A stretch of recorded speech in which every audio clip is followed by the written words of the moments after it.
Estudo da Epístola aos Gálatas. Parte 1. Ministração: Bispo Renato Suete. Confira.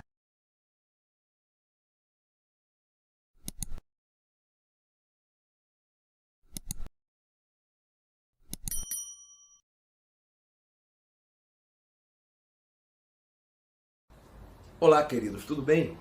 Eu sou Renato Suete e, como eu já havia prometido já há algum tempo, de nós começarmos a fazer um estudo de uma epístola muito importante bíblica, a Epístola de Paulo aos Gálatas, eu gostaria de começar então com esta parte 1. Quero dizer que será muito difícil você entender as outras partes, as subsequentes, porque vai haver várias partes, eu vou fazer em pedaços pequenos, para não ficar enfadonho, não ficar prolixo, o estudo das epístolas de Paulo aos Gálatas. Então, para você entender as outras, você vai precisar desta primeira. Porque primeiro eu quero fazer uma abordagem de como foi escrita. Esta epístola foi escrita às igrejas do sul da Galácia. Era um povo gentio, ou seja, não era um povo judeu. Paulo era apóstolo aos gentios, ao povo não judeu. Mais ou menos por volta de 49 depois de Cristo, 50 depois da morte de Cristo. Depois do nascimento de Cristo, perdão. Então, uma epístola recente. O tema da epístola de Paulo aos Gálatas é um tema muito importante de ser entendido. Porque até então, o que acontecia com os judeus convertidos, inclusive os apóstolos de Cristo, que andaram com ele. Lembre-se de uma coisa, Jesus veio como judeu. Jesus é Deus encarnado, mas ele veio como judeu, ele não poderia vir de outra forma, pois o povo de Deus, o povo judeu. Vindo ele como judeu, ele viveu como judeu. E o judeu tinha as suas leis, todas aquelas leis que Deus mesmo havia dado. Jesus cumpriu aquelas leis para mostrar que a salvação não vem pelo cumprimento daquelas mesmas leis, mas sim por aquilo que ele veio fazer, o seu sacrifício vicário na cruz do Calvário, oferecendo-se como último sacrifício do extinto serviço sacerdotal do santuário. Ele foi o sacrifício perfeito, o Cordeiro de Deus perfeito, que veio tirar os pecados do mundo através do seu sangue derramado na cruz. Uma vez sendo assim, nós não viveríamos mais debaixo da lei, mas debaixo da graça. E esta graça de Deus implica em que você não vai procurar ser justificado obedecendo às obras da lei, mas sim justificado pela fé em Jesus Cristo. A justificação pela fé em Jesus Cristo é o pilar maior do que se chama cristianismo. Se você retirar a salvação pela fé em Cristo, que é a graça, que é de graça, você elimina o cristianismo, anula a cruz de Cristo e torna o cristianismo inválido e o sacrifício de Jesus inválido, o que vem a ser uma heresia e uma grande blasfêmia. Esta é a blasfêmia do anticristo. Negar o sacrifício de Cristo como suficiente para a nossa salvação. Negar que somos salvos somente pela graça, pela fé em Jesus, através da mediação dele, do sacrifício dele. Essa é a essência do Evangelho, isso são as boas novas. Isso me tira do pecado, porque me faz ver que aquelas obras que eu fazia separado de Cristo, eu não preciso mais fazê-las, devido ao constrangimento que me leva pelo amor de Jesus ter me amado do jeito que eu sou, com meus erros. Eu vou paulatinamente, usando até a expressão paulatino, vem de Paulo, porque Paulo era muito didático e pedagógico. Eu vou paulatinamente deixando assim as mais obras. Pecado é você fazer mal ao seu irmão, odiar ao seu irmão. É você não colocar a Deus como primeiro, que Deus tem que ser o primeiro. Você tem que amar a Deus sobre todas as coisas. E amar o seu irmão como a você mesmo. Isso é pecado, não é? Fazer mal a alguém que você não gostaria que alguém fizesse em você.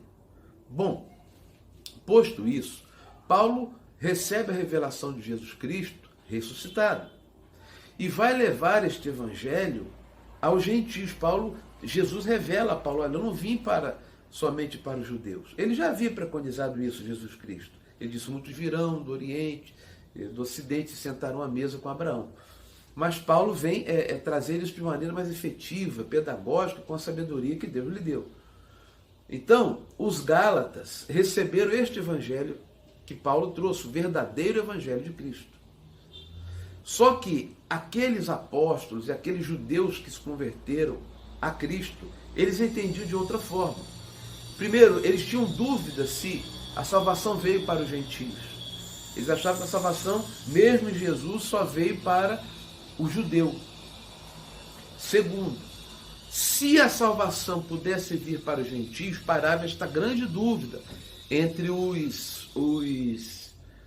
judeus convertidos. Eles diziam: se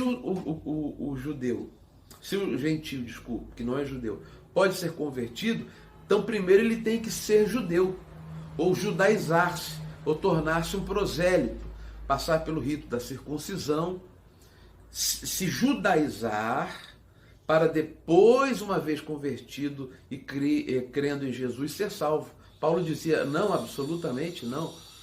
Os gentios não têm que guardar nada da lei dos judeus, das 603 leis dos judeus. Ele não tem que viver debaixo da lei que foi imposta aos judeus até o tempo da reforma, como dizem em Hebreus. Uma vez que eles creem em Jesus e são batizados, eles são salvos pela fé.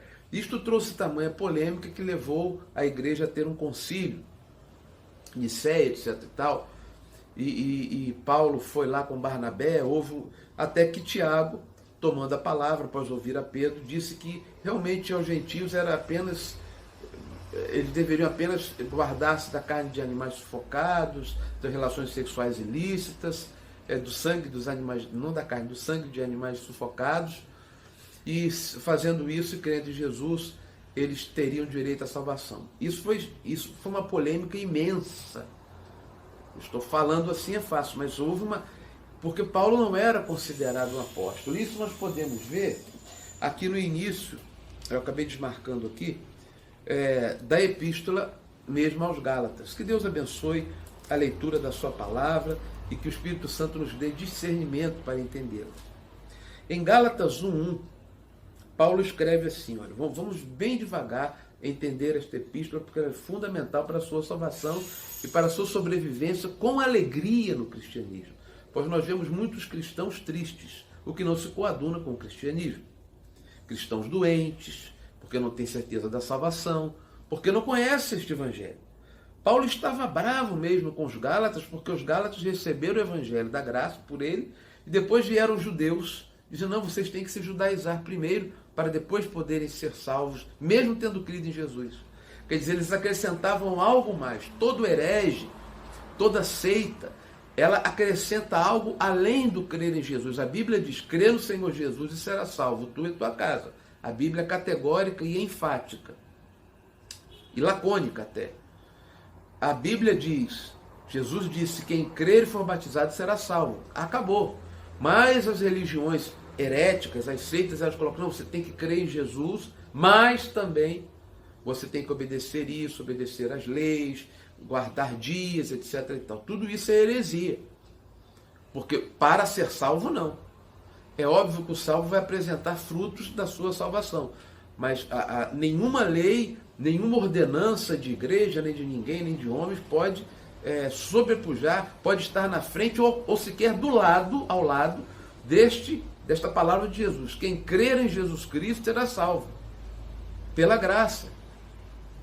Não há obra nenhuma que leve você à salvação. E Paulo estava desesperado, porque os Gálatas, havendo recebido a mensagem da cruz, da salvação e da graça, estavam voltando para o rudimento da lei, estavam sendo confundidos por alguns judeus que não entendiam ainda que somente crendo em Jesus a pessoa já era salva, pela graça, pela fé.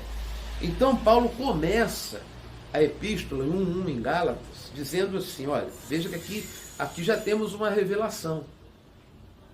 Paulo diz assim: Paulo, apóstolo Aí ele diz, não da parte de homens, nem por intermédio de homem algum, mas por Jesus Cristo e por Deus Pai, que o ressuscitou dentre os mortos. Aqui Paulo já está defendendo, ele mesmo está fazendo a sua autodefesa de que ele era um apóstolo. Porque pairavam a dúvida se aquele homem que outrora fora perseguidor dos cristãos, que inclusive consentiu na morte de Estevão, o primeiro mártir, né, provavelmente, mas enfim, parava a dúvida, será se esse homem que nos perseguia agora, ele realmente se converteu? Será que ele pode dizer que ele é apóstolo como nós que andamos com Jesus Cristo, sendo que Paulo mesmo nunca andou com Jesus Cristo em carne? Ele conheceu Jesus em espírito, ressuscitado, que aparece para ele na estrada de Damasco, conforme você pode ler em Atos. Então Paulo diz, eu sou apóstolo não da parte de homem algum. Ele disse, não foi nenhum homem que me consagrou apóstolo, mas da parte mesmo de Jesus. Foi Jesus que me constituiu apóstolo aos gentios. Aí ele diz, a todos os irmãos, meus companheiros das igrejas da Galácia. Agora eu estou lendo o versículo 2 do capítulo 1 da Epístola de Paulo aos Gálatas. Graça a vós, outros, e paz da parte de Deus, nosso Pai, e do nosso Senhor Jesus Cristo, o qual se entregou a si mesmo pelos nossos pecados. Paulo já faz alusão à salvação pela graça através do sacrifício de Jesus, para nos desarraigar deste mundo perverso. Não é para permanecer na perversidade, é para nos retirar do mundo perverso, segundo a vontade do nosso Deus e Pai. A quem seja a glória pelos séculos dos séculos. Amém. Aqui terminamos o prefácio de Paulo. Agora ele vai entrar no assunto mesmo da epístola, o verso 6. E aqui está muito importante. Eu vou ler apenas os versos 6, 7, 8 e 9, e aqui terminamos, aí depois na segunda parte eu continuo a partir daí. Vou bem devagar neste estudo, peço que se você for edificado com ele, passe esse estudo para outras pessoas, e se você gostar desta primeira parte, eu vou dar um tempo, vou postar, esperar a sua resposta e você quer que eu continue. Se você acha proveitoso para você, porque eu estou fazendo isso para a sua edificação e para a minha também. Mas eu já conheço isso aqui. Mas eu entendo que a maioria dos cristãos no Brasil e até no mundo não conhece, não entendeu bem esta questão da salvação pela graça, porque estão buscando ser salvos por obras. São salvos pela graça, mas depois buscam obras para afirmar esta salvação. Isto não é só ridículo, como é absurdo, como é abjeto e como é surreal. Então diz assim o versículo 6, Paulo está bravo com os Gálatas. Ele diz, admira-me que estejais passando tão depressa daquele que vos chamou na graça de Cristo para outro evangelho. Então Paulo diz aqui que existe um outro evangelho, que era uma caricatura, um arremedo do evangelho verdadeiro de Cristo. Aliás, eu quero lhe dizer que o verdadeiro evangelho de Cristo é este que Jesus falou, quando o meu evangelho seja pregado em todo o mundo, então eu volto. Eu só voltarei depois que o meu evangelho, que este evangelho da graça do reino, seja pregado no mundo inteiro. Não é este evangelho de obras, porque não é evangelho. Se é por obra, não é evangelho. Se é por obra, não é por Cristo. E se não é por Cristo, não há salvação e não há evangelho, não há nada de cristianismo nem de coisa alguma. Então Paulo está dizendo, vocês estão passando para outro evangelho, então cuidado. Há dois evangelhos. Você pode ir num lugar que está falando, aqui nós pregamos o evangelho, nós queremos o evangelho, mas se não está pregando o evangelho genuíno, que é da graça de Deus, que pela graça você é salvo, como diz Efésios 2,8. Pela graça sois salvos mediante a fé. Isso não vem de vós, é dom de Deus. Não de obras de lei, de obras de comida, de obras de vestimenta, nada disso. De doutrinas de igreja, de homens, nada disso. Isso não vem de vós, é dom de Deus. Não de obras para que ninguém se glorie. Então, quer dizer, salvação é essa, só existe este evangelho verdadeiro. Mas o outro é este que estavam tentando intrometer, imiscuir-se dentre os Gálatas. Paulo disse, o qual não é outro. Ele disse, não é que exista outro, mas é como se fosse, é a falsificação. Cuidado que é a falsificação de igrejas, falsificação de evangelho, inclusive com estudos bíblicos parecem muito bonitos, mas que levam você a perverter o evangelho de Cristo e andar em heresia, e a razão disso, você vê isso claramente na prática. Você entra numa igreja, vê as pessoas deprimidas, elas são depressivas, tristes, inseguras, elas não têm humor, mau humor, porque elas não têm certeza, coitadinhas, da salvação. Ela diz, meu Deus, eu não sei se eu estou salvo ou estou perdido. Se eu não confessar, esquecer de confessar um pecado hoje, passa lá o meu nome lá no livro, que disseram lá que Jesus está investigando os livros, e eu posso esquecer de falar um pecado e eu vou imediatamente para o inferno. Isso leva o quê? A confusão, a dúvida e a tristeza. Aí as pessoas começam a ficar deprimidas, começam a ficar depressivas. Aí você vê uma igreja cheia de gente deprimida, triste, um formalismo, uma ritualística fria. Você não vê as pessoas realmente felizes e seguras da salvação. Se não há alegria, felicidade e liberdade em Cristo, não há evangelho, não há Jesus, não há Espírito Santo ali naquele lugar. Observe, as pessoas vivem doentes, às vezes nem fazem oração para cura. Porque a Bíblia diz que você deve, lá em Tiago, alguém doente impõe as mãos sobre os enfermos e ore. Ore para que o doente seja curado. Você tem esse direito de orar pela cura. Não é? Se não há uma manifestação de oração, uma oração com ênfase na cura, repreender o mal, as forças malignas, se não há isso, as pessoas começam a ficar doentes. O mal começa a entrar ali, colocar depressões, doenças, muitas mortes estranhas, que nós poderíamos chamar de mortes antes do tempo, morte prematura. Tem igreja que morre gente todo dia, e morre doente, e outros estão doentes em casa em terríveis depressões. Aí não habita o Espírito de Deus, nem o Espírito da graça. Eles estão debaixo da maldição do outro evangelho, que não é o da graça, mas é um falso evangelho com a premissa de leis, e não da graça. Então Paulo está dizendo, o qual não é outro, senão alguns que vos perturbam. Se você está numa igreja e se sente perturbado, não sabe se está salvo ou não, você está debaixo do falso evangelho. Está aqui, ó. E querem perverter o evangelho de Cristo. Mas aí Paulo diz, mas ainda que nós, que ele mesmo, ou mesmo um anjo vindo do céu, vos pregue evangelho que vá além do que vos temos pregado, seja anátema. A palavra anátema significa maldição. E diz, seja maldito aquele que pregar para vocês um evangelho que não seja da graça. Que não diga a salvação é pela graça, através da fé em Jesus. Se alguém falar o contrário, isso é maldição, esta pessoa está amaldiçoado. E ele reitera no versículo 9. Assim como já dissemos e repito, se alguém vos prega evangelho que vá além do que recebestes, seja anátema. Aqui eu paro. E depois vou prosseguir, se você deseja que eu prossiga neste estudo, eu vou ver nos comentários após a postagem deste vídeo. Vou postar no YouTube e também na minha página oficial do Facebook. Queridos, você que é um cristão, você vive a alegria de dizer, apesar dos meus erros e pecados que todos nós temos, eu sou salvo, porque eu mantenho a minha fé em Jesus. Somente nele eu creio, somente nele eu coloco a certeza e a garantia da minha salvação. Isso dá alegria. Apesar de mim mesmo, apesar de tudo, eu sou salvo. Porque ele garantiu me salvar. Ele prometeu que se eu cresce no sacrifício dele, eu creio que ele morreu por mim. Ele é o meu Senhor absoluto. Então eu sou salvo. Isto me dá alegria. E esta alegria até me constrange a não andar mais nos meus erros antigos, pretéritos. Ainda que às vezes, querendo fazer o bem, eu faço o mal. E o mal que eu não quero fazer, eu acabo fazendo. Como Paulo mesmo disse em Romanos.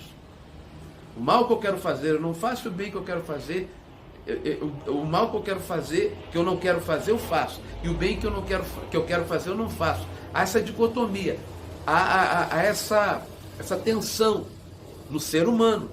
Porque estamos num corpo de carne, e até que Jesus volte e nos revista com um novo corpo de carne, mas novamente nós vamos viver nesta dicotomia, nesse paroxismo entre pecar, às vezes mesmo quando você não quer, mas você peca, mas se arrepende. E diz, oh Jesus, salva-me, perdoa-me pelo teu sangue derramado na cruz. E vem aquela bonança, não é? Bonança, aquela paz. Eu sei que eu sou salvo pelos méritos e pela garantia, não de qualquer um, mas de Jesus Cristo, meu Senhor, que morreu e se deu por mim. Aí te dá alegria, Aí você não vive deprimido, você não vive inseguro quanto à sua salvação. Você vai à igreja por agradecer a Deus, você louva com todo amor, você chora, porque diz, meu Deus, como pode, sendo eu tão pequeno, tão pecador, Deus me amar desse jeito, a ponto de morrer na cruz por mim, para oferecer-se como último sacrifício, para acabar com aqueles sacrifícios inúteis de leis, não é? Para que eu seja salvo por esta graça. Eu te amo, Jesus. Este amor me faz amar-te mais e mais e mais. Aí vai aperfeiçoando-se em você a estatura de Cristo. Jesus vai se aperfeiçoando em você por meio do Espírito Santo. A este processo, alguns teólogos gostam de chamar de santificação. Deus vai nos tornando santos. Por isso, quando se escreve as epístolas, fala os santos da igreja que estão ali. Como que são santos? Se são pecadores, são santificados pelo sangue de Jesus, não pelos méritos deles. Então há que se ter muito cuidado, porque há pessoas que pensam que há que se acrescentar algo além da fé em Jesus para ser salvo. Não tem que se acrescentar nada, não pode. Você é salvo somente por aceitar a Jesus como seu Salvador, crer que Ele é o seu Salvador e que fez o sacrifício suficiente para que você seja salvo na cruz. Com isso, você já começa a ter uma alegria. Espero que você comece a respirar a partir disso. Porque existem até, eu já ouvi, já li livros de escritores, no caso uma escritora dizendo que o pastor não deve dizer à pessoa que ela é salva. Ela não deve ter certeza da salvação, porque é perigoso. Ela deixa de orar. Não, pelo contrário, você tem que ter a certeza da salvação para estar seguro, contente e feliz em Cristo.